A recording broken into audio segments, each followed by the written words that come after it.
basis of all of the Housewives shows on Bravo. They're like middle-aged, wealthy women who like pretend that they're a sisterhood for the show. And you know, like sometimes some of them are friends, and sometimes some of them become friends through the show. But most of the time, everybody is just playing their role. And I find that dynamic very interesting. And that's why I really like reality TV, specifically Housewives. So, a new season of Real Housewives of Salt Lake City just started. I believe that this is season 6. I think that this is season 6. I am going to go through all of the characters and their taglines. So first up, Heather Gay, and her tagline is "Nest is almost empty, and this bird is ready to soar." Okay, Heather. I guess I'll give my opinion about like their personalities and whatnot as well. So I don't know how I feel about Heather. Like I don't know if I like her as a housewife or not. Like she seems like a good friend, and she seems like she does like everything right, but something about her just seems a little bit disingenuous, and that seems like really mean because she hasn't really like done anything necessarily wrong, but she just seems a little fake to me, and I don't know. I don't like that. But I really do like a lot of things that like Heather has stood for in the past, with like her breaking away and forging her own path and being her own type of woman. Right on, sister girl, you know. I think she's a good person. I don't know. Maybe I just don't like her personality. Moving on. Meredith Marks, and her tagline is "While you drop lies, I'm dropping beats." Meredith, what? I don't even know like what that tagline means. Like, does Meredith do music? I thought she was like a lawyer. Maybe she's gonna like make a song this season or something. I don't know. But I like Meredith because she's just a character. Like her and her obsession with tubs, and like it's just everything about Meredith. I don't know. She's just like a frazzled lady. But like she owns it. I like her whole little vibe. Oh my gosh.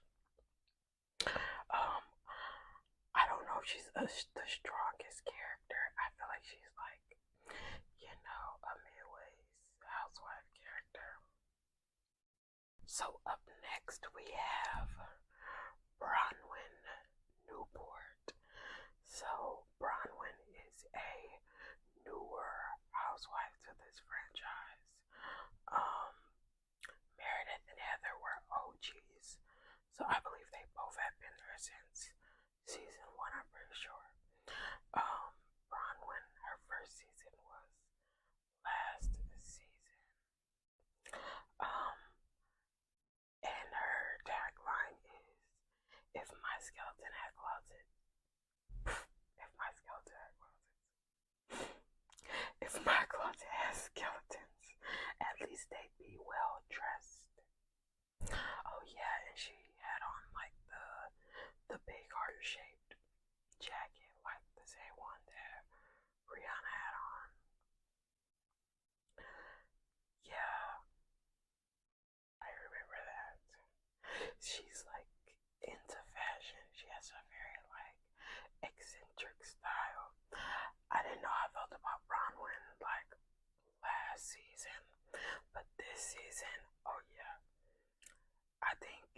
she's doing really good. I think she learned from her first season as a housewife, and she brought her A game. Yeah. So that's Bronwyn. Um, Angie Katzenevas. Hopefully, I'm saying that right. Um, Angie. Angie's tagline is "I'm Greek," and the rest are just a tragedy. I think that is so cute because like everyone says like she makes me and Greek her whole identity, whatever, whatever. But yeah, she does make Greek her whole identity. So what? She's Greek and she's proud. And I think yeah, she's Greek and the rest are just a tragedy. That's so cute. In general, I think Angie is the most glamorous, I'll say, out of all of them. I don't know. She looks the most glamorous out of all of them. Um, Moving on to Whitney Rose. So, Whitney, I believe, is also an OG. I think she's been there since season one, too. And Whitney is really funny to me because um, she's like the bone carrier. So she goes around and like stirs the pot. Like, yeah, she's the pot stirrer, the bone carrier. Like, if somebody says something that's a little bit shady, Whitney is gonna be like, what? And she's gonna kiki with them.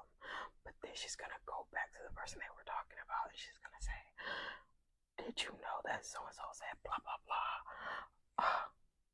And even though so and so did say blah blah blah, I'm like, Whitney, please, girl. But I like that she accepts that as her role on this show. Like, she's going to start the pot. She is their ball carrier. But Whitney's tagline is roses are red, violets are blue. Don't come for me or I'll go for you.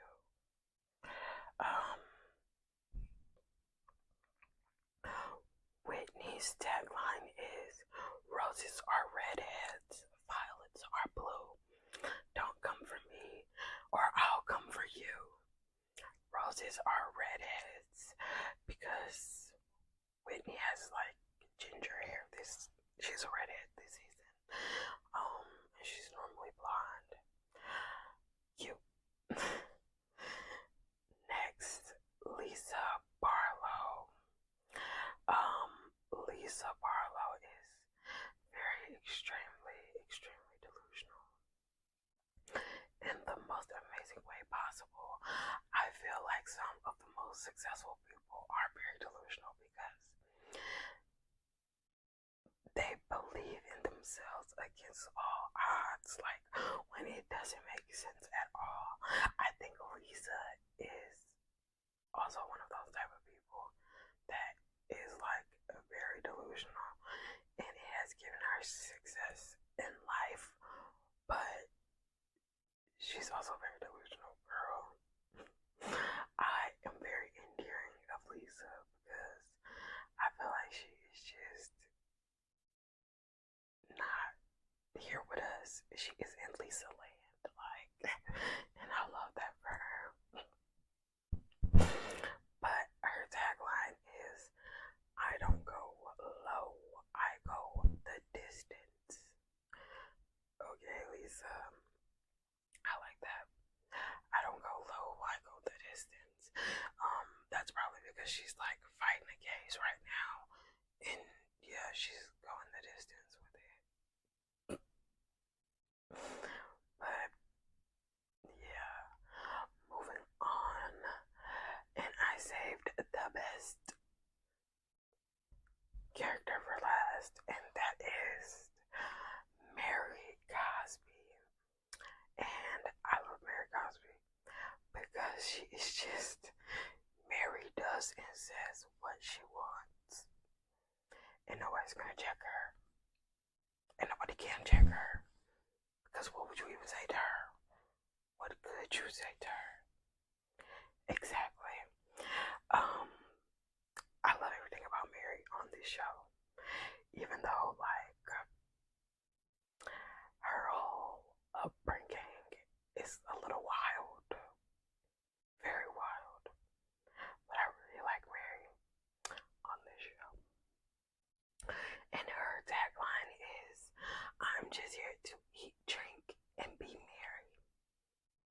Yeah, I agree. I totally agree. Dang, I feel like I went hard on Heather in the beginning. Like, Heather doesn't do anything wrong. Not really. I think, I don't know. It's something about Heather. I don't know what it is though. But I'm not trying to go hard on Heather, y'all.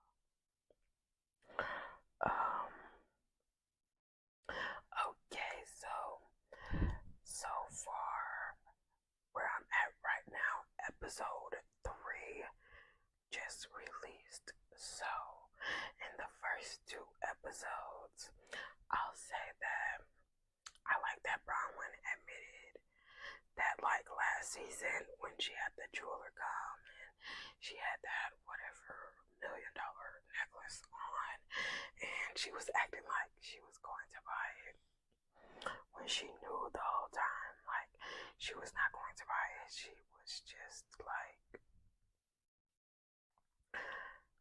just like going to get a replica made of it, or like a more toned down version of it.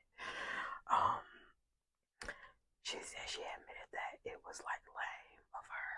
It wasn't cool of her to like pretend that she had the necklace, that she bought the necklace when she didn't buy the necklace, and that the necklace she was going to buy was like going to be a replica, was not going to be that necklace that was the whatever $1 million necklace. I will say that I will give that to Bronwyn because that's like difficult to do, you know, like you try to look cool in front of people, like everyone has tried to look cool before, and to like get caught trying to look cool and still have to pause to be like, okay, yeah, I got caught trying to look cool. That was lame of me. That I respect. I really do. Bronwyn also had that conversation with her husband at that little diner, and that was interesting because I really did not like her husband last season. Like, I feel like I wanted Bronwyn to get away from him, and he was like so nasty and so rude. But he did mention that he noticed how mean he was being to her and how it looked on camera, and that he worked on it. So I guess there's that. And then they were like going on, and Brown was telling him about Lisa and their problems, and she kept saying like she wanted to fix it with people in the group because she doesn't like when people don't like her. And he was like, plenty of people don't like you. And then she was like, plenty of people don't like me. Who don't like me? And he was basically like, all of the people on your Facebook, like, bro, what? Like, all of the people on your Facebook, please, sir. Bronwyn was like, I don't even have Facebook, but yes, people do leave me mean comments on Instagram. But you can tell, like, in that moment, she thought it meant like real people in their lives. Like, who doesn't like me, you know? It caught her off guard. And to be like, the comments on Instagram, that was just like a very funny scene. I feel like that was very Housewives coded. Like, who doesn't like me?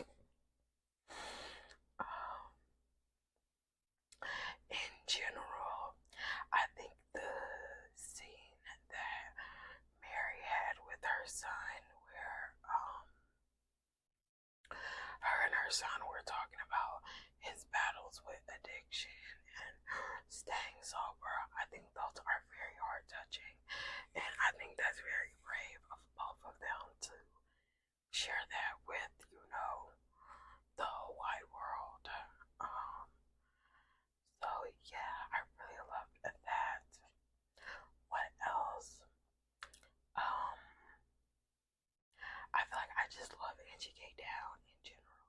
Her and her dad, they were so cute together. And you can tell like she's just so proud. Like she's so proud of being Greek because her dad is so proud of being Greek. And like that's how she connects with her dad. I thought that was cute. Um Even Bronwyn and her parents, like they had some really heart touching and like deep felt conversations about her mom's health problems and her dad suffering from dementia. Like I like how in Real Housewives of Salt Lake City there are heart touching aspects to their stories because it's very humanizing when most of the time like these girls are arguing over like an invite to a party and a blah blah blah blah like so it humanizes them to see that like they're regular too. They have the same problems that everyone else has. I think Bravo is doing good at like crafting that story on Real Housewives of Salt Lake City. So, moving on to episode 3. I think the most important thing to take out of episode 3 was Lisa Barlow's All About Me lunch. Oh my god, girl. Lisa, girl. And this is why I love Lisa Barlow because she is so delusional. What? So basically, right now, Lisa has all of these lawsuits against her company. She's getting sued left and right by all of these different people. And she throws this party where she says like she denies everything. And it's all like dismissed. Well, she just says she denies everything. And she printed out like the court documents. And then she like duct tape certain things out. And then she printed like a big red dismissed stamp over the top of it. And she had these set up as poster boards like all around this restaurant that they were having lunch at. Like Miss Lisa, baby girl. Sweet baby angel. What? Like, girl, what are you doing? And then sprinkled in were like pictures of her and her husband John. Like on a yacht. Or like it was like at a baseball game or something. I don't know. Girl, what is going on? Like, it was very hilarious. And it proved nothing. But I was thoroughly entertained. So yeah, she was just dismissed. And that was her favorite little catchphrase in general. So yeah, in general, I just loved how delusional Lisa is. Like, and the pictures of her and her husband are just beyond. But I will say, this entire event, it really gave Karen Huger when Ray got in trouble for his tax problems. Yes, that's what it gave. It gave her Real Housewives of Potomac. Remember when Karen Huger had a press conference when like Ray didn't pay his taxes or something, and it was like to clear her name that she didn't know what was going on, and she didn't have nothing to do with her, but like it didn't really prove anything either. That's exactly what this gave.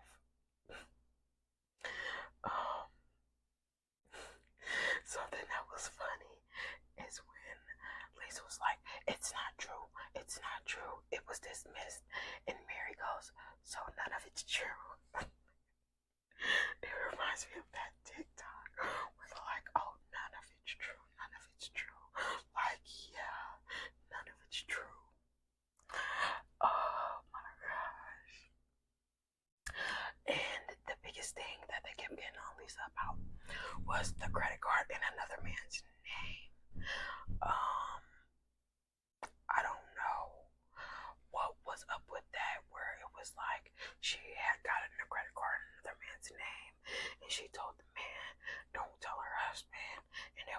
that's shady.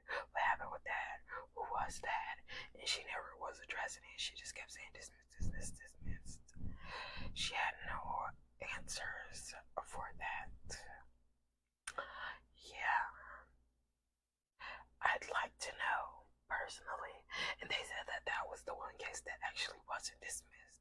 Now, I am not like spending my time going to fact check this. I'm solely going based off of like what they say on the show. So they say all of them were dismissed, besides the one with the man with the credit card. So I don't know Lisa. And also Lisa and her name dropping, like Kim Ben Affleck and Blake Lively. Please tell the people if Miss Lisa Barlow is your friend, because Lisa really acts like she knows these people personally. Like she is in this in crowd. And hey, maybe she is. Maybe I don't know. Maybe Lisa is the girl in Salt Lake City, you know. And when Ben Affleck and Blake Lively go to Salt Lake City, maybe they be hitting up Lisa. But can somebody confirm? Can one person that Lisa has name dropped actually confirm? I kind of hope somebody does confirm that they know Lisa. Like, that would be iconic. If, like, Andy got Blake Lively on Watch What Happens Live, he needs to ask her, like, are her and Lisa besties? No, that'd be cute.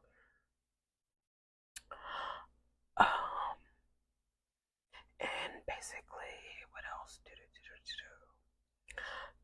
The lunch wraps up with like, oh, they start calling Whitney a liar and for saying that Meredith didn't stand up for Lisa, but I really don't remember Meredith standing up for Lisa when they was talking about Lisa on that little trip.